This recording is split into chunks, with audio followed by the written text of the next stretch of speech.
How to reset message app on Samsung Galaxy phone. Hey there everyone, welcome back to the Skytech Studio. If you're having trouble using your message app on the Samsung Galaxy phone, then here's how you can reset the app. It's super easy, but before we start the video, if you're new to this channel, please give it a thumbs up and subscribe to my channel because it really helps me out.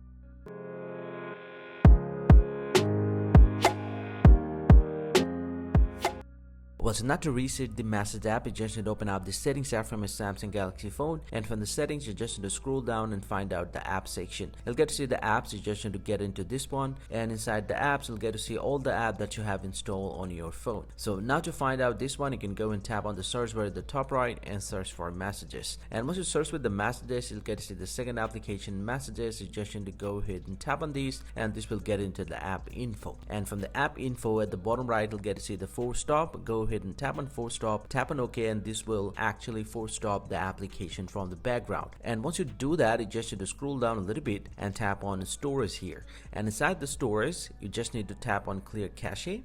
And once you do that, this will delete all the temporary files from the messages and won't delete any messages from the message application. But if you do clear data, this will delete all your data. Do not do this. Do the clear cache, and once you do that, you're pretty much good to go. You just need to force close all the application from the background, and you're pretty much good to go. Your message app has been resetted. Hope you find this very helpful, guys. If you do, please drop a like and subscribe to the channel. See you guys around, and thank you very much for watching.